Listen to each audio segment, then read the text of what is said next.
कल हम लोगों ने साधना पथ की बात की थी और उसका जो मूल था वो ये था कि भगवान के साथ एक बहुत पुराना प्लान है, उनका प्रोग्राम है। आज की भाषा में कहता हूँ डीमोनेटाइजेशन। तो डीमोनेटाइजेशन में हम अपने ओल्ड करेंसी दे देते हैं और वो हमको नई करेंसी दे देते हैं। तो हम अपनी पुरानी चेतना देते हैं, वो नई चेतना दे देते हैं। वो बहुत अच्छा है। और बिना दिए कुछ मिलता नहीं है, ऐसा सुना है। हाँ, भगवान के पास भी बिना दिए कुछ नहीं मिलता है। लेकिन पैसा कौड़ी ठीक है, वो अपनी जगह है। लेकिन जिस अनुपात में हम स्वयं को देते हैं उस अनुपात में भगवान मिलते हैं। और कारण उसका बहुत सरल है, क्योंकि अगर हमारा पात्र भरा हुआ है अनेकों प्रकार की चीज़ों से तो उसमें जगह नहीं है भगवान के लिए। तो जब हम उस पात्र को उड़ेल देते हैं तो भगवान की कृपा, प्रकाश, शांति, प्रेम, आनंद से भरते रहते हैं जिस अनुपात में देते हैं। तो कंप्लीट सेल्फ गिविंग, ये माता जी ने कहा है, is the beautiful way of the sadhak's life. To give means हमारे विचार न जाने किस किस चीज़ों में उलझे रहते हैं। To think of the divine is to give our thoughts to the divine. Very simple. मतलब जब हमारे विचार इधर उधर भाग रहे हैं उस समय हमको उनको पकड़ के कहना है माँ के बारे में सोचो, और वो giving of thoughts. To give our understanding to the divine means हमारी कुछ सीमित बहुत सारी पूर्व धारणाएं होती हैं। जितना अधिक पढ़े लिखे लोग होते हैं उतनी अधिक पूर्व धारणाएं होती हैं।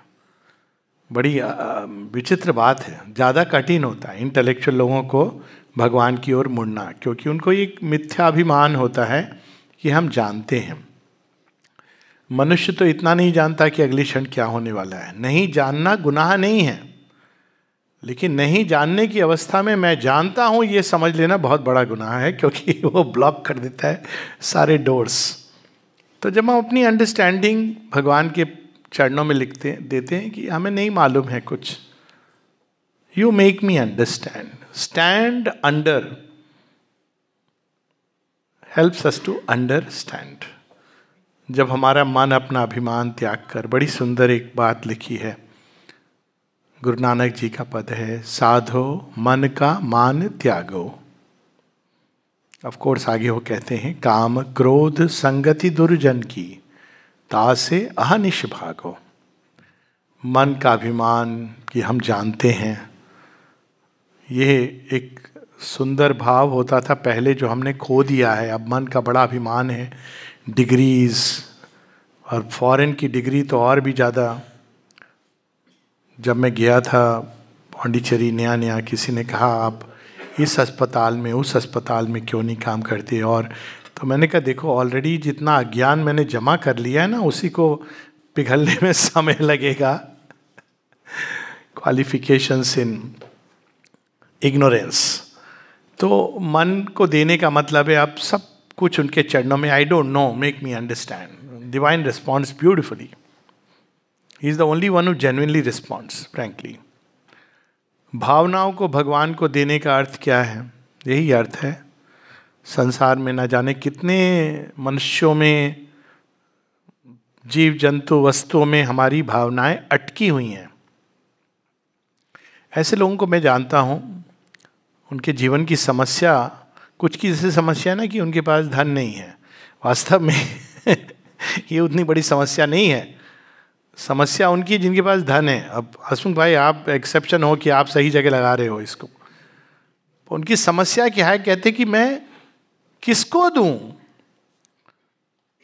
क्या करूं, इसका कैसे इसको डिस्ट्रीब्यूट करूं, यही सोचते रहते हैं। 10 साल 20 साल ना विल बनाते हैं ना उसको कोई सही जगह लगाते हैं। ये तो बड़ा धन का यज्ञ है जो यहाँ हो रहा है। लेकिन वैसे तो उनकी ये समस्या रहती, बंधे हुए हैं उसमें, हृदय बंधा हुआ है, उसने मेरे साथ ऐसा क्यों कहा, इसने ये कैसे कह दिया कर दिया। इन भावों को भगवान के साथ जोड़ना। श्री अरविंद बड़ी सुंदर एक बात हम लोगों को सिखाते हैं, बहुत सारी सुंदर बात सिखाते हैं, उसमें से ये कि भगवान के साथ केवल गुरु का संबंध जोड़ना, उसको बहुत एनकरेज भी नहीं कहते थे, okay if you want to use this word it is okay, but in this yoga it is not necessary to use the word guru. बहुत सारे ट्रेडिशन उन्होंने तोड़े, one of them is this. वास्तव में श्री कृष्ण ने भी ये ट्रेडिशन तोड़ा था, और फिर बाद में वो शुरू हो गया गुरु चेला गुरु चेला गुरु चेला। इन्होंने तो ट्रेडिशन, श्री अरविंद की हम देखें कॉरेस्पॉन्डेंस, कैसे कैसे उनके कॉरेस्पॉन्डेंस से कैसे लगता है कि मित्रवत व्यवहार कर रहे हैं। तो वो बताते हैं कि भगवान के साथ हम सारे संबंध जोड़ सकते हैं। माता जी तो गुरु प्रेफर नहीं करती थी, कहती थी oh I see that you insist on treating me like a guru, okay so guru is suppose to act in a certain way, I would much more prefer to be the universal mother of all। अब देखिए mother का relation कितना सुंदर है। चले जाते हैं, माँ से सब बात कह देता है बच्चा, उसको पता है हो सकता है माँ डांटेगी लेकिन बचाएगी जरूर आपको खुद डांट लेगी, जरूरत पड़ी तो एक थप्पड़ भी लग जाएगा, लेकिन फिर भी बाहर के संसार से माँ हमको सुरक्षित रखेंगी, आँच नहीं आने देंगी। तो माँ का संबंध, पिता का संबंध, पिता कोई जरूरी नहीं है कि फ्रीक्वेंटली आए। लोग पूछते हैं कई बार, श्री अरविंद को हमने नहीं देखा, दर्शन नहीं किया। मैंने कहा देखो श्री अरविंद का नाम ही काफी है, दर्शन करना ठीक है, लेकिन नाम की कहानी है श्री अरविंद के नाम की कि मेधानंद थे, ब्रिटिश थे साधक, वहाँ आश्रम में रहते थे। उस शरीर से बाहर जाने की उनको एक विधा थी, फैकल्टी थी, अपने आप थी। तो एक बार शरीर से बाहर निकल करके वो चले कहाँ सौर मंडलों में चले जाते थे। तो एक बार वो उनकी उसमें लिखा हुआ है पुस्तक में, तो वो भटक गया, उनको समझ नहीं आ रहा है मैं अब कैसे जाऊँ, कहाँ जाऊँ। तो उनको दो बींग्स मिले, कोई जगत के होंगे, उनसे उन्होंने कहा कि वेयर इज द वे। तो वो कहते हैं कहाँ, अर्थ कुछ नहीं पता, अर्थ ही नहीं पता, इंडिया ये सब तो क्या पता होगा, सोलर सिस्टम नथिंग। सडनली इनके एक इंस्पिरेशन आती है या कोई गाइडेंस आती है, कहते हैं श्री अरबिंदो, ओ श्री अरबिंदोज अर्थ गो, और भेज देते हैं। वो अचानक वो अपने आप को शरीर में पाते हैं। नाम ही काफी है, पिता का नाम काफी होता है ना। बच्चे कितना गर्व से कहते हैं, आपको पता है हमारे पिता कौन है। कई बार मिसप्लेस्ड गर्व होता है, मिला हूँ मैं भी ऐसे लोगों से, आपको पता है हम किसके बच्चे हैं। तो मैंने कहा भैया तुम कौन हो ये बता दो, बच्चे किसके हो। अगर ये बोलोगे तो हम भी बताएंगे हम किसके बच्चे हैं। हमारे पिता तो परमेश्वर हैं, अभी बात करो। तो लेकिन होता है ये पिता के नाम से चलता है, पिता को देखा नहीं देखा।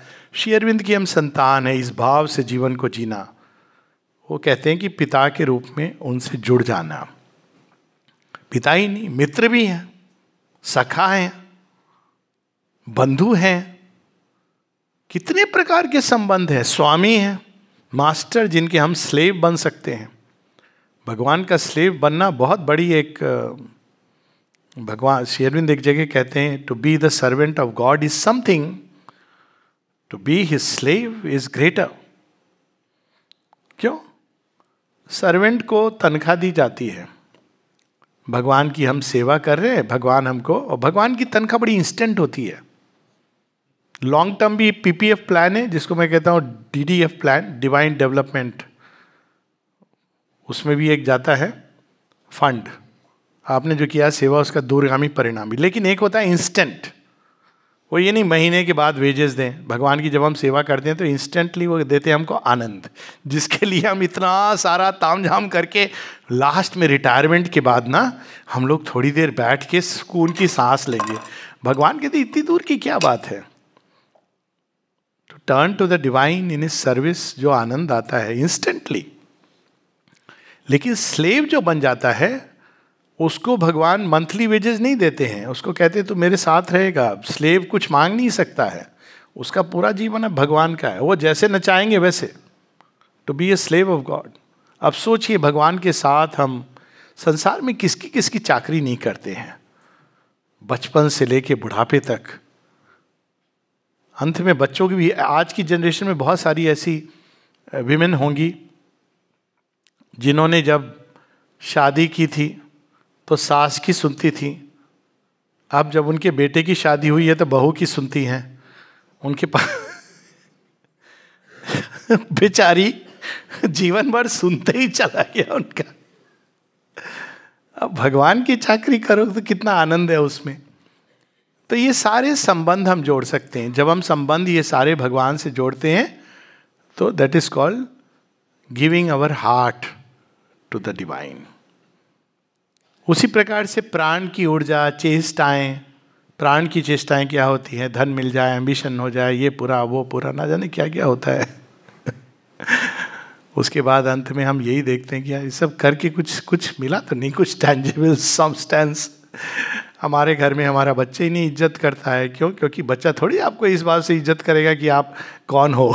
सो ये सब हम अंत में ये देखते हैं कि अगर हम भगवान के लिए सेवा करते इस कामना उस कामना की जगह, तो वो ये सब तो वो ऑटोमेटिक है। जब एक ह्यूमन, अच्छा ह्यूमन भी जो कोई मैनेजर है तो वो देखभाल करता है। ये एक अच्छे मैनेजर का लक्षण होता है। ये परिवार की तरह ट्रीट करता है जो लोग उसकी सेवा में हैं। तो जो डिवाइन है वो तो अनन्य बना लेते हैं, उनके ही जैसा बनाने लगते हैं हमको। क्योंकि सेवा अगर हम करेंगे तो हमको पता होना चाहिए कि इनको क्या पसंद है क्या नहीं पसंद है। तो हम लोगों की ऑटोमेटिकली चेतना, जैसी भगवान इसको कहते हैं साधर्म गति, अपने आप भगवान की सेवा करने से उनके जैसे हम बनने लगते हैं। बहुत सारे ये श्री अरविंद ने बताई हैं सादृश्य, उनके जैसा साधर्म, जैसे वो उन जीवन में व्यवहार करते हैं वैसा होने लगता है। सालोक्य, सामीप्य, उनके नजदीक सदैव रहना, तो स्लेव। और फिर शरीर को भी भगवान को देना।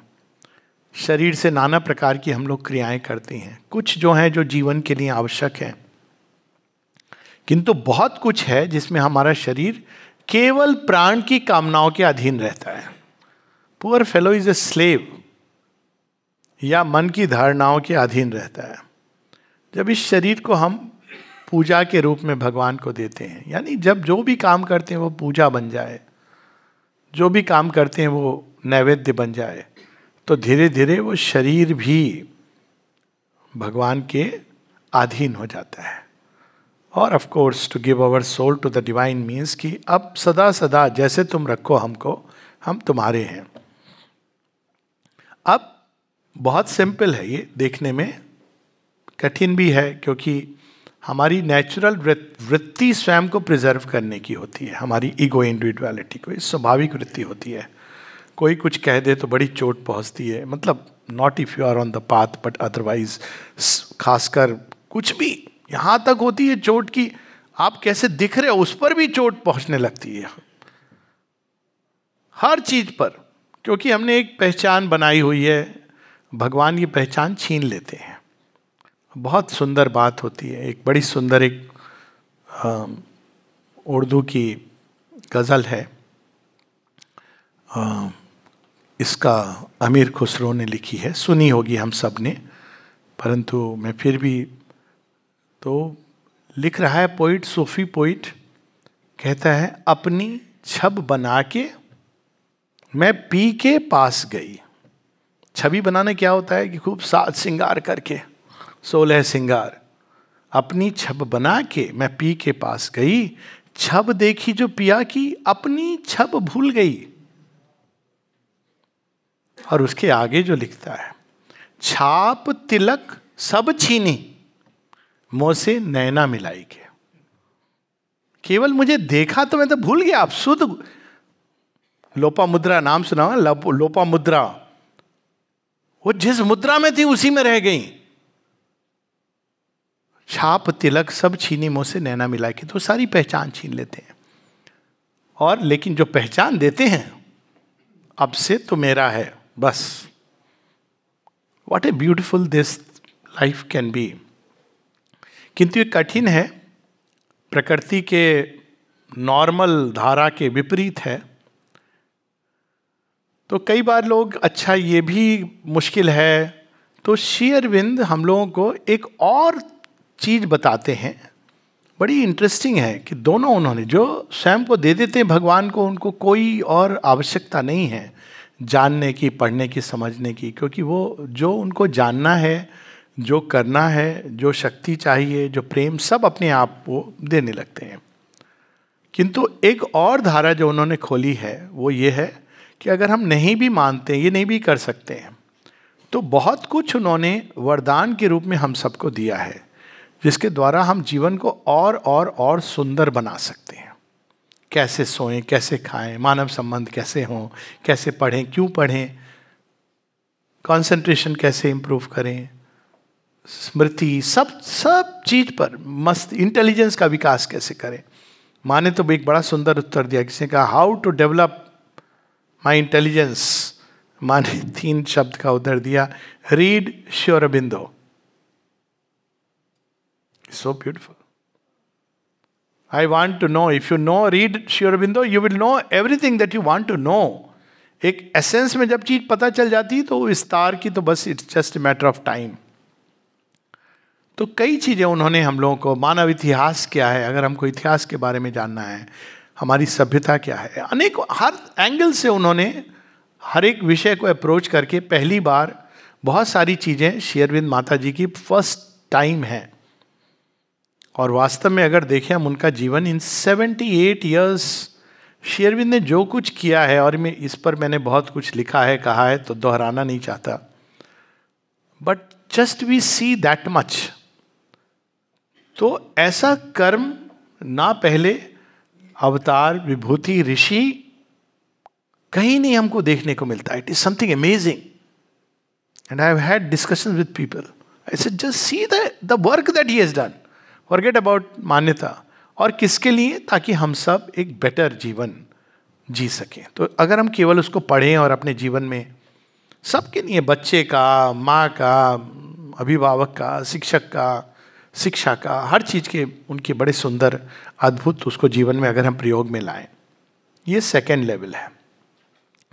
तीसरे लेवल पर उन्होंने एक और भी सिंपल सुंदर चीज़, और इस पर श्री अरविंद गीता में बहुत एम्फेसाइज करते हैं, और उसी के बारे में हम लोग थोड़ी सी बात कर सकते हैं, वो है डिवाइन्स ओन एग्जाम्पल।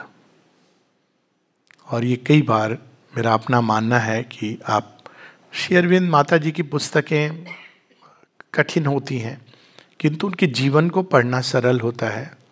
उनकी बायोग्राफी एक बड़ी सुंदर, ऋषभ चंद की biography, Shri Aurobindo his life unique, पुरानी जी की बायोग्राफी जो उन्होंने श्री अरविंद के ऊपर, एडवेंचर ऑफ कॉन्शियसनेस, कुछ एक हैं जो पढ़ने से केवल लगता है हाँ जीवन तो ऐसा होना चाहिए।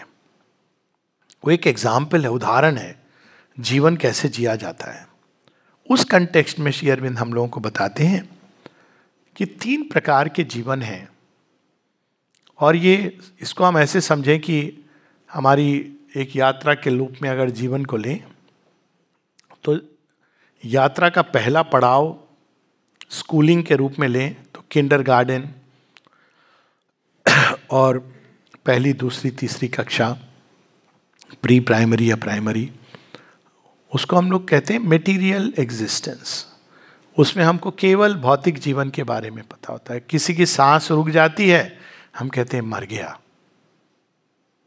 मानो व्यक्ति केवल शरीर था। अच्छी जीवन जिन्होंने गीता पढ़ी है, ये सब, उसके बाद अरे वो बेचारा मर गया। पहले तो बेचारा शब्द पता नहीं क्यों यूज करते हैं मृत के लिए। जीवन कई बार ऐसा है कि जीने वाले को कहना चाहिए बेचारा जी रहा। एक सोक्रेटिस की जब लास्ट स्पीच है, जब उनको हेमलॉक पीने को दिया गया है, तो वो पूरा बड़ी सुंदर है वो स्पीच उनकी। कुछ एक ये farewell speeches are amazing. Last में सब बता के वो सोक्रेटिस कहते कि मैं तो जा रहा हूं दूसरे जगत में, तुम लोग यहां पर हो।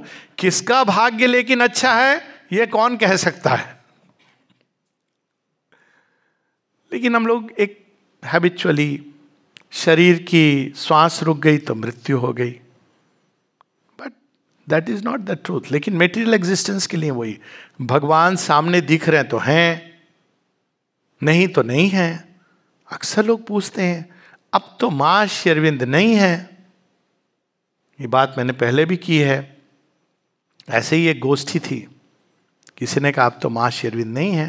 तो मैंने कहा 1 मिनट, श्री कृष्ण नहीं रहे, जो इसको मानते हैं अपने हाथ ऊपर खड़े करें. फिर साथ में कहा श्री कृष्ण नाराज नहीं होंगे, don't worry about it, I am assuring you. But आप हृदय से अपने जो आपको महसूस होता है हाथ खड़े करके आप कह दीजिए कि भाई श्री कृष्ण नहीं रहे. कोई नहीं. अरे जब श्री कृष्ण के बारे में आप नहीं कह पा रहे हो तो श्री अरविंद की लीला तो प्रारंभ हुई है. आंखों की कोई सीमा होती है, आंखों से कोई देखता है, आंखें से तो देखने वाले अंधे इज वर्स. सूरदास ने कृष्ण को देखा, आंखों से तो बहुत लोग क्या देखते हैं, हम आंखें तो छिपाती हैं, कुछ नहीं देखते, बुद्धू बनती हैं, कोई भी इनको धोखा दे सकता है. तो फिर भी हमारी ये जो फिजिकल मैन है, जो मटेरियल एग्जिस्टेंस है, वो यही समझता है जो देखा वो सच है, जो नहीं देखा वो सच नहीं है. अक्सर नहीं, इस दृश्य जगत के पीछे एक अपार संसार है जो हमको नहीं दिखाई देता, किंतु वह इससे ज्यादा सच होता है. पर मटेरियल मैन ये सब नहीं सोचता है. भगवान का भी उसका यही पर्याय होता है कि भगवान अगर जो हमको शारीरिक रूप से कंफर्ट दे दे, जो भौतिक रूप से हमारे जीवन को सुख सुविधा से भर दे, वो वाला भगवान अच्छा भगवान है. हम भूल जाते हैं कि द्रौपदी के चीरहरण में सहायता भी उन्होंने की थी, लेकिन पांडवों का वनवास भी उन्होंने ही दिया था. और क्यों? क्योंकि उनको तैयार होना था. कल जिस सिंहासन पे युधिष्ठिर को बैठना है उसके लिए तप करना है. व्हाट इज तपस्या दे वर सेंट इनटू. लेकिन हमको कैसा भगवान चाहिए? कौन सा वाला भगवान? खाली जो हमको एसी रूम में बैठने के लिए वो वाला भगवान अच्छा लगता है. ये मटेरियल मैन की सोच है, यू कांट हेल्प इट. ये पहला जीवन होता है, इसीलिए उसमें जो जीते हैं वो हर रोटी कपड़ा मकान देने वाले को भगवान मान लेते हैं. और अगर उनको फ्री राशन, फ्री लैपटॉप मिल रहा हो तो सबसे बड़े भगवान तो वही हैं. क्यों? क्योंकि वो मटेरियल मैन है, वो यही समझता है, इससे आगे नहीं समझता. ये नहीं जानता कि फ्री में जो चीज़ मिल रही है, आप अधिकारी नहीं हो, आप विनाश की ओर जा रहे हो. जो भी ये कर रहा है वो वास्तव में आपके लिए बहुत बड़ी क्षति पहुंचा रहा है. पर वो एक अलग विषय है. दूसरा, इसके परे एक और एग्जिस्टेंस होता है, उसको कहते हैं इंटेलेक्चुअल लाइफ. बड़े सुंदर ढंग से बुर्जो और samurai, please read this, amazing. Intellectual life में अब व्यक्ति के अंदर एक और चीज जाग जाती है जिसके द्वारा वो जीवन को समझना चाहता है. जीवन क्या है? वो केवल इससे नहीं कि भाई मेरा मटेरियल मैन क्या है, हमारा गुजारा बहुत अच्छे से चल रहा है, भगवान की बड़ी कृपा है जी, बेटा भी हमारा अमेरिका में सेटल हो गया and so on and so fourth. Nothing against America, but America एक समय ड्रीम डेस्टिनेशन था. अब हम प्राइड के साथ, Bharat is the dream destination. देखिए ऐसे लोग हैं जो अमेरिका से आ रहे हैं और इसको ड्रीम डेस्टिनेशन बनेगा क्योंकि दिस इज द डेस्टिनी. खैर जो भी हो, द पॉइंट इज कि वो इंटेलेक्चुअल लाइफ चीज़ों को केवल बाहर के जीवन जैसा दिख रहा है उसको नहीं, वो समझना चाहती क्यों है चीज़ें जैसी हैं. उसके अंदर वो एक एस्थेटिक सेंस जागता है, एथिकल सेंस जागता है. मटेरियल मैन का अच्छे बुरे का कंसेप्ट क्या होता है? जो चीज को से हमको रिवार्ड मिल रहा है, वो भगवान के ऊपर भी यही होता है. रिवार्ड मिल रहा है वो अच्छा है, और अगर मान लो हमारे चांदी की चम्मच छीन ली गई तो बुरा है, पनिशमेंट है. वो इसी तरह से जीवन को देखता है. मूल्यांकन उसका यही होता है. Intellectual man, Joy for the sake of thought. ये भी बहुत कॉमन नहीं है, पर लोग हैं जिनको मजा आता है इसलिए कि वी वांट टू नो. केवल इससे मतलब नहीं. अब कमरे में एक पुस्तक पढ़ी थी जिसमें मैं ठहरा हूँ, केव मैन, मैंने कहा ये बड़ा अच्छा है। तो मुझसे मुझे तो एक और पुस्तक दिमाग में आ गई। मैंने कहा अभी एक दूसरा केवमैन, केव के अंदर छिपा हुआ जो चैत्य है, I wanted to write inspiration, not that I am going to write, ऐसी इंस्पिरेशन आती रहती है, पर बता रहा हूँ आपको कि अब नॉर्मली एक ऑर्डिनरी व्यक्ति क्यों, लेकिन जो इंटेलेक्चुअल जीवन जीता है वो हर तरह से म्यूजिक में इंटरेस्ट लेगा, रस लेगा, आर्ट में रस लेगा, पोइट्री में। That's very nice story board, I saw this today and I was telling कि इट्स सो नाइस। ये स्टोरी जो है थीम्स के साथ आपके होटल में है, ये हमारे केवल शरीर को नहीं, हमारी इंटेलेक्चुअल लाइफ को भी पोषित करता है। तो वो एक नेक्स्ट लेवल का जीवन होता है इंटेलेक्चुअल मैन, मेंटल लाइफ। उसके आगे एक जीवन होता है जो स्पिरिचुअल लाइफ है। स्पिरिचुअल लाइफ और मेंटल लाइफ के बीच में एक कड़ी होती है जिसको कहते हैं आदर्श जीवन। इंटेलेक्चुअल लाइफ में हम इंटरेस्ट तो लेते हैं चीज़ों में, लेकिन कोई ज़रूरी नहीं कि जो इंटरेस्ट ले रहा हो उसके कोई उच्च आदर्श हों। श्री रामकृष्ण परमहंस कहते थे कि ऐसे बहुत से लोग हैं जो ऐसी चिड़ियाँ होती हैं जो ऊपर उड़ रही हैं, लेकिन उनकी नज़र मांस के लोथड़े पर है, गिद्ध की तरह। तो intellectual life is not necessarily an ideal life, पर ऐसे लोग हैं जिनके जीवन में वो एक आदर्श। और हमारे भारतवर्ष की इतनी सुंदर बात है कि अगर आप पढ़ें तो एक से एक आइडियल्स। मैं तो इसी के लिए इतना शुक्रगुजार हूं कि अरे जब मैंने राजा हरिश्चंद्र को पढ़ा, मैंने कहा इस एक्सट्रीम तक कोई जा सकता है। शिवी को पढ़ा, राजा शिवी, भगीरथ के बारे में पढ़ा, इक्ष्वाकु क्लैन के हैं ये सारे। मैंने कहा वाह, ये बात होती है, ऐसा जीवन होना चाहिए। क्यों? वो एक आपको आदर्श जीवन, it's a god like life. इसके आगे होता है आध्यात्मिक जीवन। गॉड लाइक लाइफ भी एक धरती के साथ जुड़ी है, धरती पर वो कुछ करना चाह रही है, बड़ा सुंदर। आध्यात्मिक लाइफ धरती की सीमा से आगे निकल जाती है। क्या है जो इस पार है? इटर्नल मिस्ट्रीज ऑफ एग्जिस्टेंस, और उस ओर मुड़ जाती है एक वन पॉइंटेड कंसंट्रेशन के साथ।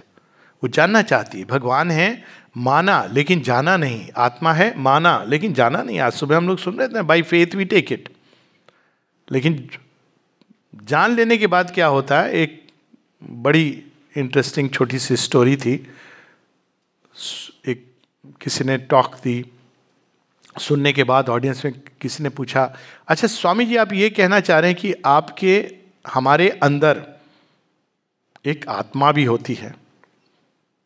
तो उन्होंने कहा नहीं, मैं तो ये नहीं कह रहा हूं। आप कह रहे थे ना? नहीं, मैं कह रहा हूं, मैं ये नहीं कह रहा हूं कि हमारे शरीर के अंदर आत्मा होती है। मैं ये कह रहा हूं हम आत्मा हैं और हमारे पास शरीर होता है। जब हम रियलाइज कर लेते हैं, माता जी कहती रिवर्सल ऑफ कॉन्शियसनेस, सब वैल्यू, मृत्यु का भय समाप्त हो जाता है। Because we automatically know they, you know, वो एक अलग जीवन है जिसमें ये पुनर्जन्म की समस्या, इंटेलेक्चुअल थ्योरी नहीं रहती। You know your some of your lives, कई चीजें रिवील हो जाती हैं। क्योंकि आपने, जैसे अगर कोई बता दे, आज ही बता दे कि आप पिछले जीवन में उस कॉन्टिनेंट में वहां थे, इस जीवन में उस सभ्यता से जुड़े थे। कोई ये बता दे कि पिछले जन्म में वो जो व्यक्ति है ना जिसको आप बड़ा आज घृणा कर रहे हो, पिछले जीवन में आप इससे बड़े अटैच थे, ये आपका हस्बैंड था।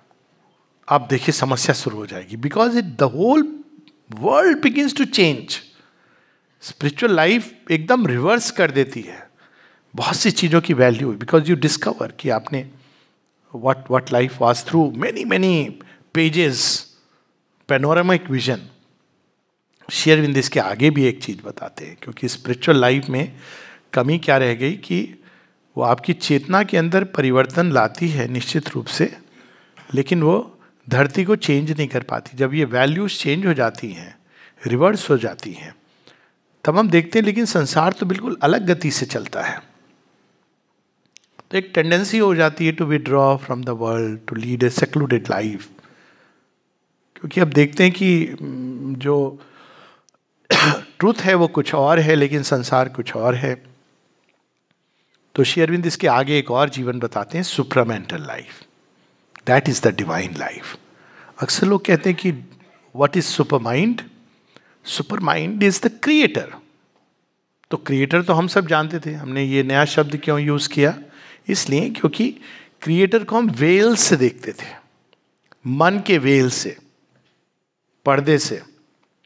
कभी कभी वेल बहुत थिन होता था, ब्रिलियंट कर्टेन, उससे देखते थे और हम उनके बारे में नाना प्रकार की, उस वेल को श्री अरविंद ने ओवर माइंड बताया, जो अल्टीमेट वेल। लेकिन उसके पहले भी सभी वेल से देखते हैं, पर्दे से देखते हैं। Super mind is creator unveiled, पर्दों से बाहर।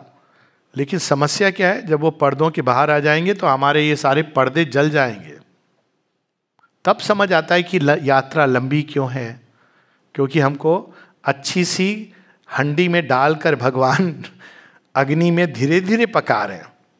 ज़्यादा तेज करेंगे तो जल जाएगा, कम छोड़ देंगे तो कच्ची रह जाएगी खिचड़ी, तो स्वादिष्ट नहीं बनेगी। तो इट टेक्स टाइम, क्योंकि हमारे जड़ तत्व को, मन को, प्राण को भगवान के स्पर्श को सहन करना है। अभी तो हम छोटी मोटी खुशी और दुख से ही परेशान हो जाते हैं। इंडिया क्रिकेट मैच जीत जाए तो जंप करने लगते हैं, हार जाए तो ऐसा लगता है कि बस हमने पूरा जीवन लुट गया, वो भी अगर पाकिस्तान से हार जाए ऐसा लगता है।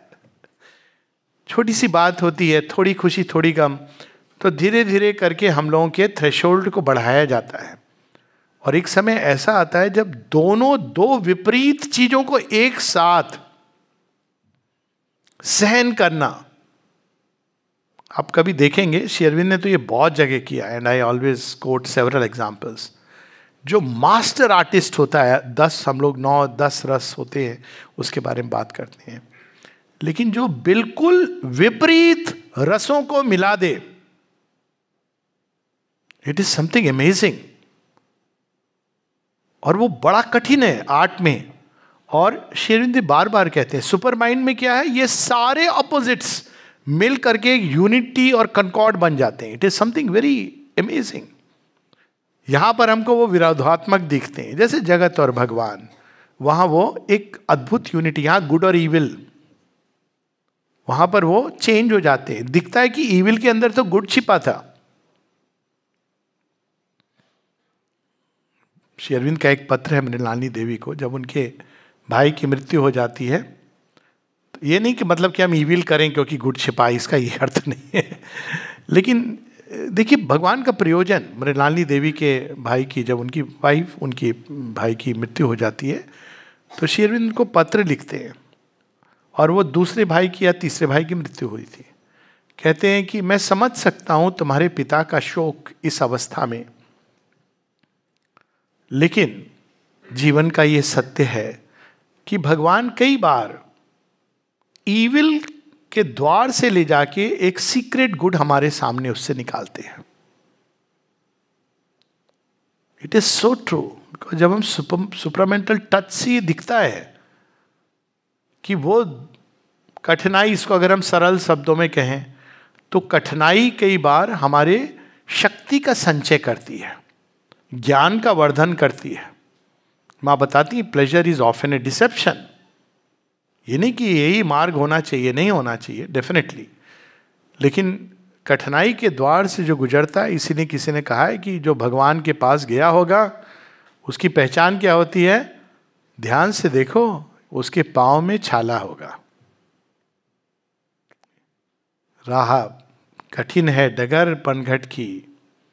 भगवान बार बार मटकी फोड़ते हैं क्योंकि परफेक्शन चाहिए उनको।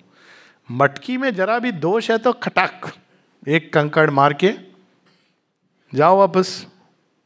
जब तक मटकी रियल सॉलिड नहीं हो जाती है, तो इसलिए मटकी फोड़ते हैं। उनका पुराना गेम है। इरिटेट नहीं होना चाहिए, मटकी फोड़ दें, कोई बात नहीं। वो जब हमको समझ आ जाती है बात कि मटकी फूट क्यों रही है, तब हम फिर प्रॉब्लम कहाँ है भगवान को कोसने की बजाय वहां पे काम करते हैं। तो इस प्रकार से धीरे धीरे हमको तैयार करते हुए भगवान की चेतना हमको अपनी ही चेतना के रूप में ढालने लगती है। श्री अरविंद 4 प्रकार की मुक्ति की बात करते हैं। या 4 प्रकार के परिणाम जो इस योग से निकल के सामने आता है।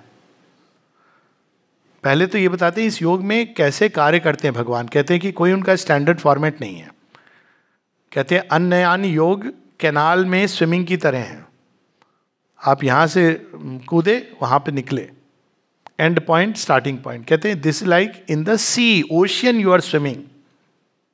उसमें कोई ये नहीं है कि आप यहाँ से जाओगे उस किनारे, जहाँ हो वहाँ से। कई बार लोग पूछते हैं हाउ डू आई बिगिन। अरे begin the way you are and where you are. थोड़ी कोई आप यहाँ पर खड़े हो गंगा के घाट वाराणसी में और आप बोलोगे नहीं नहीं अच्छा मैं हरिद्वार जाके स्टार्ट करूँगा। Take a dip from there and start from there. क्योंकि हर कोई अलग अलग स्टेज पर इवोल्यूशन की, इसलिए इस योग में कोई फिक्स्ड फॉर्मेट नहीं है। हर एक व्यक्ति अलग स्टेज पर इवोल्यूशन की, उसके अनुसार भगवान उसको खींचते हैं। लेकिन जब वो परिणामों की बात कहते हैं, और लेकिन ये वो बताते हैं धीरे धीरे it becomes more and more intensive and purposeful. तब पता चलता है कि ये प्रारंभ में तो ये करो वो करो, धीरे धीरे धीरे वो अपने आप में समेटने लगते हैं हमको, और तब ये परिणाम सामने आते हैं। सालोक्य गति, to live in the same status as the divine. भगवान का स्टेटस क्या है ये भी बता दूं, जिससे वो डिवाइन का स्टेटस, उनका स्टेटस ये नहीं है कि गद्दी के ऊपर चढ़े हुए हैं खूब सारी मालाएं दे करके। किसकी पहचान होती है कि same status at the divine, who becomes servant of all. Superman की डेफिनेशन में है ये। गॉड को डिफाइन करते हैं श्री अरविंद। डिफाइन मतलब डिस्क्राइब करते हैं। O thou who pervadest all the worlds below, yet sittest above, master of all who work and rule and know, Raj Rajeshwar योग योगेश्वर, सर्वेंट ऑफ लव। प्रेम से तो विदुर के साग खाते हैं। O thou who disdainest not the worm to be, nor even the clod, कीड़े को क्या, मिट्टी के ढेले को भी वो हाथ में पकड़ करके, माता जी मुरझाए फूलों को हाथ में पकड़ के किल जाते थे। लोगों ने, पीपल हैव एक्सपीरियंस्ड इट। मिट्टी के ढेले को भी जो पत्थर को दिव्य बना सकते हैं। Thou who disdainest not the worm to be, nor even the clod, therefore we know by that humility that thou art God। Shri Aurobindo की देखा जाए ये सबके बाद उनकी जो विनम्रता है, उसके बारे में हम कोई शब्द नहीं प्रयोग कर सकते हैं as an adjective. Shri Aurobindo के किसी को कोई पत्र पोस्ट होना है तो I suppose this has to be posted. निरोधा लिखते हैं 100 hungry hands would grab। Sir आप आदेश तो करो, हुक्म दो हमको। सिद्ध कहते हैं ओरिजिनली भगवान एक चीज नहीं करता, सब चलते उसके हुक्म से, लेकिन वो हुक्म देता नहीं है। सीक्रेट कंपल्शन के रूप में व्याप्त होता है प्रकृति के अंदर। क्या अद्भुत खेल है भगवान का। तो सालोक्य गति, same status, means we too become servant of all. Superman की डेफिनेशन है, he rules to serve and serves by ruling. ये मतलब वो कैसा राजा होगा, झूठन उठा लेगा। श्री कृष्ण का है ना, रथ हाँक रहे हैं, ये कोई करता है द्वारकाधीश? ये कोई जॉब डिस्क्रिप्शन है? बीबीसी वाले तो डॉक्यूमेंट्री बनाते तो ये कहते हैं Shri Krishna okay he was a cowards man who drove the chariot and was very partial two Pandavas. यही बस इतना लिखते। उनकी दृष्टि की सीमा है, हमारी नहीं, भगवान है, इसीलिए और भी ज्यादा भगवान है क्योंकि वो रथ पे बिना कोई हथियार के सारा संचालन कर रहे हैं। तो सालोक्य गति, सामीप्य, constant nearness with the divine. माता जी एक जगह लिखती हैं, जब मैं कहती हूँ आई एम नियर यू, इसके क्या अर्थ हैं? और फिर कहती है I am near you, it is not just a statement. पहले तो पौंडीचेरी की बात करती है, you can not live here without breathing my atmosphere. और ये सत्य अब कई जगहों पर है, जहाँ जहाँ केंद्र, वो भी माँ ने बताया कि अब मेरी ऊर्जा कैसे विश्वव्याप्त हो गई है, और जो लोग भी श्री अरविंद की तरफ मुड़े हैं वो सब एक अलग डायमेंशन पे हम लोग जुड़े हुए हैं। सामीप्य, भगवान का सामीप्य, सानिध्य, constant nearness of the divine, कितनी अद्भुत बात है। भगवान पास में है, कुछ भी हम काम कर रहे हैं, कहीं भी हमको भय हो रहा है, माँ है, शी इज विद अस, इस भाव से जीवन जिए। इतना सरल होता है योग, she is with us always. फिर साधर्म गति। साधर्म गति क्या होती है? जैसा उनका चरित्र, जैसी उनके कर्म, जैसा उनका स्वभाव, वैसा हमारा बनने लगता है, ऑटोमेटिकली होने लगता है। क्यों? क्योंकि जिसको हम प्यार करते हैं उसके जैसे बनने लगते हैं। As simple as that. बाहर से कितना भी ध्यान कर लें, प्यार जिसको करेंगे अंत में उसके जैसे बनेंगे। तो अब लोग कहेंगे क्या हम प्यार करना छोड़ दे? नहीं, करिए सारे संसार से। उसके लिए श्री अरविंद ने बड़ा सुंदर एक सॉल्यूशन दिया है। This world was perfectly created to commit adultery with God. दिल के अंदर बिलवेड वही है, बाकी संसार में प्यार दीजिए, यूनिवर्सल लव, लेकिन अंदर में सारी अपेक्षाएं सब कुछ भगवान से जोड़ के। तो धीरे धीरे साधर्म गति, उनकी लाइकनेस में, इसके बारे में बहुत कुछ श्री अरविंद लिखते हैं। नर नारायण, कुत्स संगिरस, कुत्स और इंद्र की कहानी है, वो सब बहुत एक विस्तार का विषय। लेकिन और अंत में कहते हैं सादृश्य गति, उनके ही जैसे बन जाते हैं। सादृश्य, भेद बताना मुश्किल होता है। हालांकि इंद्र की जो कहानी है, कुत्स और इंद्र की, वो दोनों देवासुर संग्राम के बाद इंद्र कहते कम, लेट्स कम, थोड़ा दिन बिताओ हमारे भी इंद्रलोक में आके। तो कहते ओके, युद्ध हो गया है, देवासुर संग्राम। तो इंद्र और कुत्स बातें करते करते जाते हैं रास्ते में। जब तक वो द्वार पे पहुंचते हैं, द्वारपाल कहता है ये तो दोनों इंद्र आ गए, दो आ गए, अब ओरिजिनल कौन सा है? और तब वो माता सची, truth consciousness, she knows the subtle difference. He looks, she makes him her playground and looks through his eyes. ये अंतर हो जाता है। भगवान जो छिपे पूरी तरह प्रकट हो जाते हैं। इसके लिए सृष्टि बनी है, to reveal, manifest the covered divine. सादृश्य गति। और जब ये चारों चीजें, भगवान जैसा मनुष्य बनने लगता है, जिस अनुपात में बनता है, उस अनुपात में हम दिव्य जीवन को जीते हैं। जैसी हमारी चेतना वैसी ही जीवन की वैल्यू होती है। और कई बार इसका मैं देखता हूँ, एक दिखता है कई बार लोग, डॉग होता है उसको बड़ा कपड़े उपड़े पहना करके एसी की गाड़ी में, वो भी देख रहा है उधर से कि ये तुच्छ मानव जा रहा है सड़क पे। लेकिन भैया डॉग तो डॉग है, कविता नहीं लिख सकता है। मनुष्य की चेतना जैसी होगी, फिजिकल कॉन्शियस में रह रहा है तो जीवन वैसा ही होगा, जैसी चेतना। तो माता जी कहती हैं it is very simple, if you have the consciousness of an animal, you are leading an animal life. Raja Bhartrihari तो बड़ा उनका सेंस ऑफ ह्यूमर के साथ योगी थे, पहले राजा थे, फिर वो योगी बने। उनकी बड़ी सुंदर एक स्टोरी भी है सुनी होगी लोगों ने, कि वो बहुत प्यार करते थे अपनी वाइफ को, पिंगला, संसार की सबसे सुंदर स्त्री। अब वो सुंदर क्या था, काशी और मथुरा के बीच का संसार था उस समय। तो एक दिन एक पंडित को शिवजी आए, अमृत फल दिया, कहा इसको तुम खाओगे तो इमॉर्टल हो जाओगे। कहते हैं इसको मैं फिर क्यों इमॉर्टल हूँ, राजा को दे दूँ, राजा तो कुछ अच्छा काम करेगा। तो राजा को देते थे भर्तहरि को कि तुम इमॉर्टल हो जाओगे, इसको खा लो।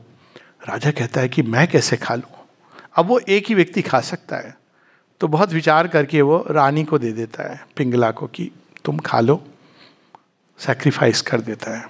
कालांतर में बहुत समय गुजर जाता है, साल डेढ़ साल। एक दिन राज नर्तकी नृत्य करते करते राजा को यही अमृत फल देती है, राजन ये अमृत फल मुझे मिला है, आप खा लो तो मुक्त हो जाओगे। ये कहता है तुम्हारे पास आया कैसे? रानी किसी और से प्रेम करती थी, सेनापति से, तो उसको दे दिया था। सेनापति राजनर्तकी से प्रेम करता था, उसने उसको दे दिया था वापस। ये जब तो वो इवेंट्स, कहता है किस इल्यूजन में मैं रह रहा था। He goes away. उन्होंने बड़ी सुंदर एक, बाद में Pingala joins him and she is also very great योगिनी। तो उन्होंने एक पुस्तक लिखी है Niti Shatakam, the century of life, जिसको शेर अरविंद ने ट्रांसलेट किया है। तो उसमें उन्होंने लिखा है, मैंने बड़े सुंदर सुंदर फेट के ऊपर एक बड़ा अद्भुत, बहुत सारी उनके वो है 100 एफरिस्टिक स्टाइल में है। तो एक जगह वो लिखते हैं कि मैंने एक प्रजाति के मनुष्य देखे हैं, एक प्रजाति के पशु देखे हैं जिनके सिर पे सींग नहीं, हाथों में नखून नहीं और पूंछ नहीं, और 2 पांव पे खड़े होते हैं। अब देखिए कहने का अंदाज है। चेतना पशु की है, शरीर मनुष्य का है, कोई डिफरेंस नहीं होता। चेतना मनुष्य की है तो मां कहती तुम्हारा प्रेम भी मनुष्य जैसा होगा, और चेतना यदि तुम्हारी दिव्य है तो तुम्हारा प्रेम दिव्य होगा। तो पूरा का पूरा जो क्रक्स है जीवन का, इन ट्रांसफॉर्मेशन ऑफ कॉन्शियसनेस, उसके उन्होंने बहुत सारे स्टेप्स बताए हैं। क्योंकि एक साथ सीधा वो रूपांतरण, जैसा कहा कि वो तैयार नहीं है, पहले इस पात्र को तैयार करना होता है, चैत्य को, सोल को बाहर नहीं। पहली चीज वो क्या करती है, चीजों को व्यवस्थित करती है।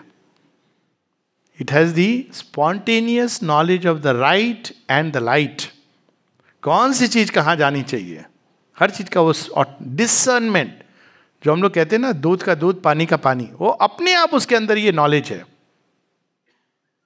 इट नोज द डिवाइन, क्योंकि उसको ये बताने की जरूरत नहीं होती है, उसको ये कहने की माता जी इनका जीवन, वो कहती मैं जानता हूँ। She is the divine mother. चैत्य का पहला स्टेप। उसके बाद मन के परे की भूमि, जिसकी बात हुई, आध्यात्मिक चेतना, बहुत कुछ है जो छिपा हुआ है, वो प्रकट होने लगता है। कॉस्मिक कॉन्शियसनेस की बात करते हैं। इस दृश्य संसार के पीछे, मन की परिधि के ऊपर, उस सब के प्रति खुलना, that is the spiritual conscious. विशालता में व्यक्ति प्रवेश करता है, तब वो खुली आंखों से देखता है कि भगवान कितने तरह से काम करते हैं।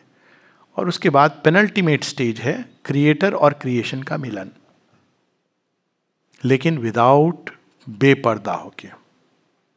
क्रिएटर और क्रिएशन जहां एक हो जाते हैं, लेकिन किस तरह से क्रिएशन क्रिएटर को फुलफिल करता, अभिव्यक्त करके, और जो क्रिएशन है क्रिएटर से मिलकर परिपूर्णता को प्राप्त होता है। That is the yoga of transformation. जहां पर जो क्रिएशन है वो भगवान को अभिव्यक्त करने के लिए तो क्रिएशन है, बिना क्रिएशन के अनभिव्यक्त है। और जो क्रिएशन है उसकी परिपूर्णता किस में है, भगवान के साथ एक होने में। इसीलिए बिना उसके हम लोग छटपटाते रहते हैं, डॉक्टर के पास जाते हैं, साइकियाट्रिस्ट के पास जाते हैं, मित्रों के पास जाते हैं, हर व्यक्ति अपना अपना सॉल्यूशन देता है। लेकिन श्री अरविंद का जो सॉल्यूशन है वो परमानेंट है, and that is transformation of consciousness. क्योंकि चेतना नहीं बदलेगी, सारे जो सॉल्यूशन होंगे वो तत्कालिक होंगे, वो परमानेंट नहीं होंगे। ऐसा नहीं, तत्कालिक सॉल्यूशन का एक स्थान होता है, immediate temporary, but we should know it is only a radical change of consciousness. माता जी कहती हैं the future of the earth depends upon a change of consciousness, and the change is bound to come, but it is left to men to decide whether they will collaborate for the change or the change is thrust upon them by the power of crushing circumstances. हम सब जो यहाँ पर हैं, ये बहुत एक अद्भुत बात होती है। इस तरह से ये एक यज्ञ होता है, हम सब इसी अभिप्सा के साथ जुड़े हुए हैं कि हम केवल हमारा नहीं, धरती की चेतना रूपांतरित हो और यह बढ़ता रहे इस तरह से। ये अंदर से चेंज, ये बाहर के चेंज की बात नहीं है। कितने हॉस्पिटल खोल दिए, अक्सर लोग पूछते हैं आश्रम में फ्री दवा खाना कहाँ है। समाधि के पास है। मतलब जाओ वहाँ प्रे करो, ठीक हो जाएंगे। हाँ ठीक हो जाओगे। सर आप मजाक नहीं करो। हम बता रहे। नहीं सर आप कुछ लिख दीजिए। मैंने कहा ठीक है, क्या लिखूं? तो वो दो प्रकार के मरीज होते हैं ना, एक जो आपके ऊपर छोड़ देते हैं, क्या दूसरे बताते भी हैं सर पैरासिटामॉल लेके हमको ठीक हो जाता है, ये दवाई लेने से। मैं कहता हूँ you are simplifying my work, thank you so much. आपके मन, क्योंकि वो फेथ होता है ना, आप कोई दूसरी दवाई दे दोगे वो बीमार। तो मनुष्य के पास ये दो सॉल्यूशन है, एक है परमानेंट रेडिकल, समय आ गया है रेडिकल सॉल्यूशन को अप्लाई करने का। और कुछ लोग हैं हम सब जैसे जो यहाँ पर हैं, जो थोड़े दीवानी हैं थोड़ी दीवानगी ज़रूरी है जीवन में, लेकिन सही दिशा में थोड़े दीवाने हैं। माँ कहती है those who are satisfied with humanity, उनको छोड़ दो। Those that do not aspire are God's failure. लेकिन कुछ हैं जिनके अंदर कुछ दीवानापन है, who are not satisfied just with that the way life is। जो सेटिस्फाइड है उनको लेट देम बी हैप्पी, किसी को कन्वर्ट नहीं करना है। लेकिन कुछ हैं जो कुछ और चाहते हैं, इसके परे जीवन सुंदर बने, सामंजस्यपूर्ण बने, प्रेम में बने, प्रकाश में बने, आनंद में बने। और उन दीवानों के लिए माता जी श्री अरविंद रास्ता दिखा रहे हैं, ना केवल दिखा रहे हैं, साथ में लेके जा रहे हैं। तो यही कुछ विचार हैं जो I just felt like sharing. The divine life is an ascension from our wormhood crawling state towards the divine consciousness, and the path is through sacrifice। प्रारंभ में हुआ जितना हम देते हैं, जो हम देते हैं, सेक्रीफाइस वो नहीं है सिर मुड़ा दिया। इस वाक्य के साथ we will stop. Divine life की द लाइफ डिवाइन का ही वाक्य है। The ascent to the divine life is the work of works. बाहर के जो काम कर रहे हैं उसके पीछे होने जो काम हो रहा है।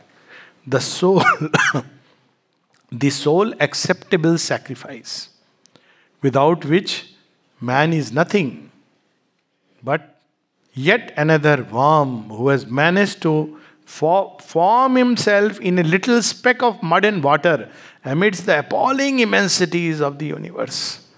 दिव्य जीवन के आरोहण में ही हमारी सार्थकता है, और उसका पथ है त्याग, तपस्या, आहुति। सैक्रिफाइस का अर्थ ये नहीं होता है अरे दे रहा हूँ मैं, नहीं। सैक्रिफाइस का मतलब है प्योरिफिकेशन, रिफाइनमेंट। वही ऊर्जाएं, ज्ञान की ऊर्जा, प्रेम की ऊर्जा, जॉय की ऊर्जा, ये सब रिफाइन होती हुई, और रिफाइन करने का सबसे सुंदर माध्यम है भगवान का स्पर्श। That is the alchemist energy, जिसके थ्रू धीरे धीरे सारी ऊर्जाएं चेंज होने लगती हैं, और ultimately human life transmutes into the life divine. जय माँ।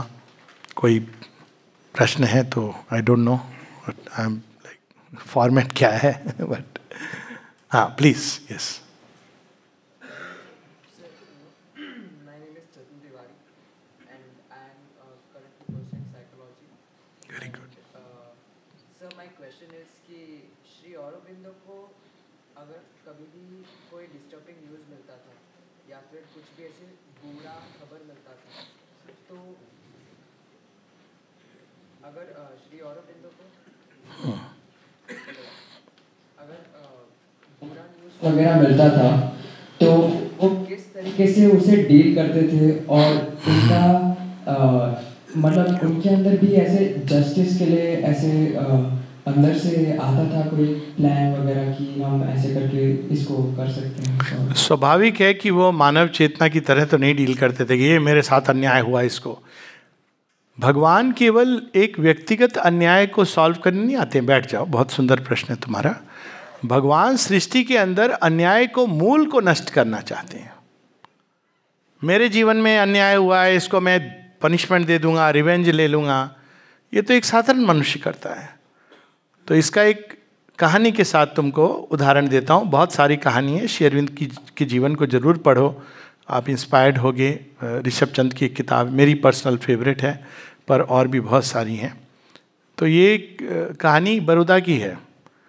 तो जब श्री अरविंद महाराजा बड़ौदा के साथ काम करते थे, तो ऐसा कहा जाता है कि जब वो दोनों जा रहे थे, कहा नहीं जाता है, कहानी है लेकिन वो एग्जैक्ट रेफरेंस, तो एक दिन उन्होंने देखा कि दोनों जा रहे थे, एक रास्ते में एक बूढ़ी थी जिसके सिर पे गठरी थी, वो गिर गई जमीन पर, और वो नेचुरली वो बेचारी उसको गठरी को बांधने लगी। तो बड़ौदा के महाराजा लंबे कदम लेके गए और उन्होंने उसकी गठरी को बना करके वापस उसके सिर पे रख के बड़े गर्व के साथ लौटे कि श्री अरविंद बोलेंगे वाह महाराजा हो कि आपने ऐसा काम किया। श्री अरविंद का उत्तर था yes yes, that is what we have been doing up till now. क्या पाप की गठरी वापस सिर पे डाल देते हैं। वी शुड, ये महाराजा के लिए नहीं शोभा, महाराजा को तो ऐसा कुछ करना चाहिए कि एक बूढ़ी औरत को गठरी उठा के चलने की जरूरत ना पड़े। पाप है, मनुष्य के अंदर दुष्वृत्तियां हैं, अन्याय की वृत्ति है, उसको दंड दे देना ये तो एक कोई भी व्यक्ति सोच सकता है, लेकिन उसके अंदर में उस वृत्ति को नष्ट कर देना, जब ये गीता में कहा गया है ना विनाशाय च दुष्कृताम, वहां पर इसका अर्थ जो गूढ़ है वो यही है, वो प्रवृत्ति जो है दुष्कृताम, ये श्री अरविंद इसको ऐसे जो गीता में विस्तार में बताते हैं, उस प्रवृत्ति को अंदर से नष्ट कर देना, ये काम होता है भगवान का। इसके लिए वो उस प्रवृत्ति को अपने ऊपर लेते हैं, देखते हैं, समझते हैं, वो एक बहुत विस्तार का विषय है। लेकिन इसी का एक दूसरा एस्पेक्ट है और वो ये है कि जो दिव्य चेतना में उठ रहा होता है वो कुछ नहीं भी करता है ना, तो पूरी सृष्टि के अंदर स्पंदन होता है। एक आपने सुनी होगी श्री कृष्ण की चेतावनी, और उससे मैं जोड़ूंगा श्री अरविंद के जीवन की एक घटना। पांडव वन में घूम के आते हैं, निखर के आते हैं, तो श्री कृष्ण के दूत बन के जाते हैं और कहते हैं कि यदि न्याय करो तो आधा दो, तुम न्याय करोगे दुर्योधन तो आधा दे दो राज्य, और इसमें भी यदि बाधा हो, तुम नहीं दे सकते तो दे दो केवल 5 गांव, रखो सारी धरती तमाम, हम इसमें ही खुश हो जाएंगे। दुर्योधन ये भी दे ना सका, आशीष समाज की ले ना सका, उल्टा हरि को बांधने चला, जो था असाध्य साधने चला, हरि ने तब हुंकार किया, अपना स्वरूप विस्तार किया। अब वो दिखाते हैं कि वो कौन है। यह देख गगन मुझ में लय है, यह देख पवन मुझ में लय है, उद्याचल मेरा भाल देख, पग नीचे तू पाताल देख, सारे श्वास से मेरा जीवन चल रहा है। वो उनका एक रूप है, सारी सृष्टि प्रतिक्रिया करती है। श्री अरविंद के जीवन में 2 ऐसी घटनाएं हुई हैं, और बहुत कुछ हुई हैं, बहुत सारी, लेकिन 2 घटनाएं। एक थी जब किसी ने उनके ऊपर अटैक किया था, अकल्ट रूप में आश्रम के ऊपर पत्थर फेंकवाने की चेष्टा की थी। एक अकल्टिस्ट था, जो मैजिक था, इट फेल बैक, मृत्युशैया पे चला गया। श्री अरविंद के पास जाकर के उसने पूछा, उसकी जब पता चला वो मृत्युशैया पे, तो उसकी वाइफ गई माता जी के पास, मदर प्लीज टू, आप ही बचा सकते हो, ये तो मूर्ख है, इसने ये कर दिया। कुछ क्षति नहीं पहुंची श्री अरविंद को। श्री अरविंद के तो उसने कहा था 25 मीटर पास में मैं नहीं कुछ फेंक सकता हूं, लेकिन अपना किसी उसको प्लांट करके डाइनिंग रूम ये सब जगह पर फेंक सकता हूं।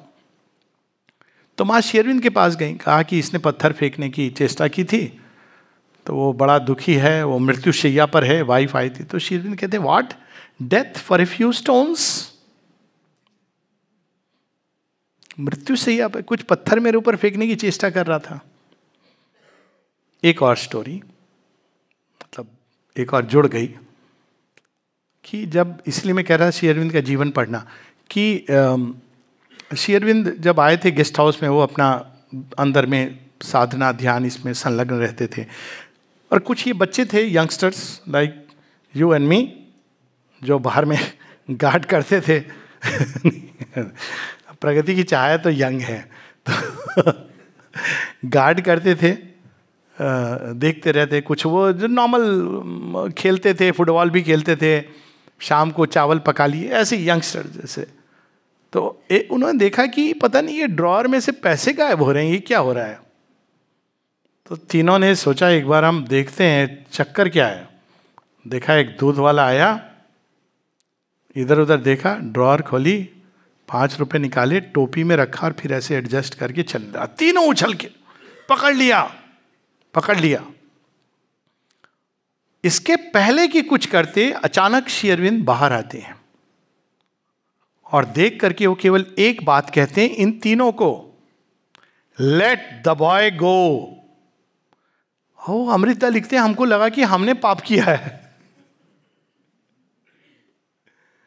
और लास्ट में ये जो बात हुई, हरि ने यो हुंकार किया, अपना स्वरूप विस्तार किया। श्री अरविंद की वो चेतना वो बताते हैं कॉस्मिक कॉन्शियसनेस, ये सब में आज हम लोग पढ़ते हैं न्यूज़ में ग्रेट ब्रिटेन में क्या हो रहा है, स्मॉल ब्रिटेन या जो भी पढ़ते होगे ना। इसका प्रारंभ कहाँ हुआ था? मेरा ये मानना है जिस दिन उन्होंने वही भूल की थी, महाभारत पढ़ी नहीं थी तो दुर्योधन वाला कांड कर डाला, दृश्य अकांड देख। उन्होंने क्या कांड किया? बांध करके हम आपकी कमर को ले जाएंगे अलीपुर जेल। चले आए भोले कृष्ण कन्हैया। उस दिन ब्रिटेन का सूर्य अस्त होना निश्चित हो गया था। ना केवल अस्त होता है सूर्य, वह राज्य जिसका सूर्य अस्त नहीं होता था, ना केवल अस्त होता है, आज तक उसके परिणाम, और ये तब तक जब तक व्यक्ति नहीं लिया। हालांकि उन्होंने first world war, second world war में श्री अरविंद वाज हैप्पी कि कम से कम उन्होंने साथ दिया, but that is not enough. तो वो परिणाम जो होते हैं, जो दिव्य चेतना में जीते हैं, उनको ये सब उसने मेरे प्रति, वो मेरे प्रति नहीं होता है, वो सृष्टि में जो अन्याय हो रहा है उसकी वो संसार की समस्या को सुलझाने आते हैं। व्यक्तिगत जीवन से बहुत ऊपर उठ के होते हैं। ओके, हाँ।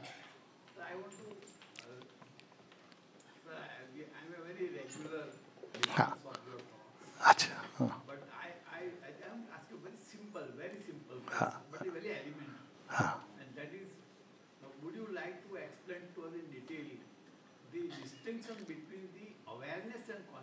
अच्छा, ठीक है। हाँ, this not an elementary question but a beautiful question. Consciousness and awareness का डिफरेंस। सो इतना तो हम जानते हैं कि awareness is an aspect of consciousness. हम कहते हैं ना, जब हम अनकॉन्शियस हो गए तो हम अवेयर नहीं हैं, कॉन्शियस हो गए तो अवेयर हो गए।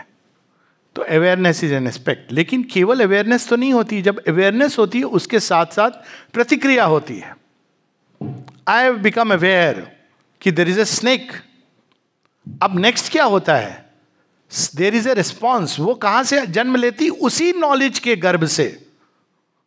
तो knowledge and power are one. अगर मैं नहीं जानता कि ये सांप है तो शायद मैं उसके ऊपर पांव रख देता। तो this awareness brings the power to act. So consciousness has these two aspects. One is knowledge, more correctly, and second is power, ईश्वर और शक्ति हाईएस्ट सेंस में। अब जितनी हमारी लेवल ऑफ कॉन्शियसनेस होगी उतनी पावर होगी। ये बस अब नेक्स्ट स्टेप यही होता है कि ह्यूमन लेवल पर human awareness and human power, divine level पर डिवाइन अवेयरनेस। डिवाइन अवेयरनेस क्या होती है? वो हर चीज को अंदर से बाहर जानते हैं। हम उनके सामने बड़े, सर देखिए हम एकदम सफेद कपड़े पहन के आए हैं, हमारी चादर में कोई दाग नहीं है, ऐसे जाएंगे ना तो भगवान कहेंगे okay I will strip you bare. और अगर ये कहेंगे सर देख लीजिए, कहेंगे okay I will clean them. That awareness knows the truth of things because that is truth consciousness. Our awareness does not know the truth of things because हमारी awareness surface पे सीमित है। तो इस अवेयरनेस का विस्तार, गहराई में, विस्तार में, विशालता में, उन्नयन में, मतलब एसेंट में, that is the part of the divine life. लेकिन इस अवेयरनेस के साथ शक्ति भी आती। They are one, they are not two.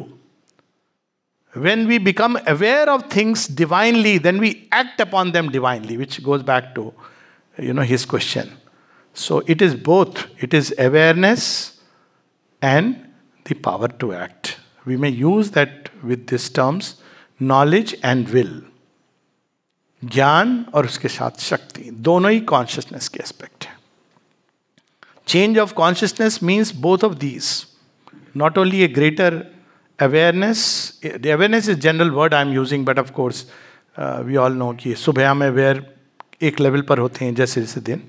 So we become aware in a greater and greater way, heightened way.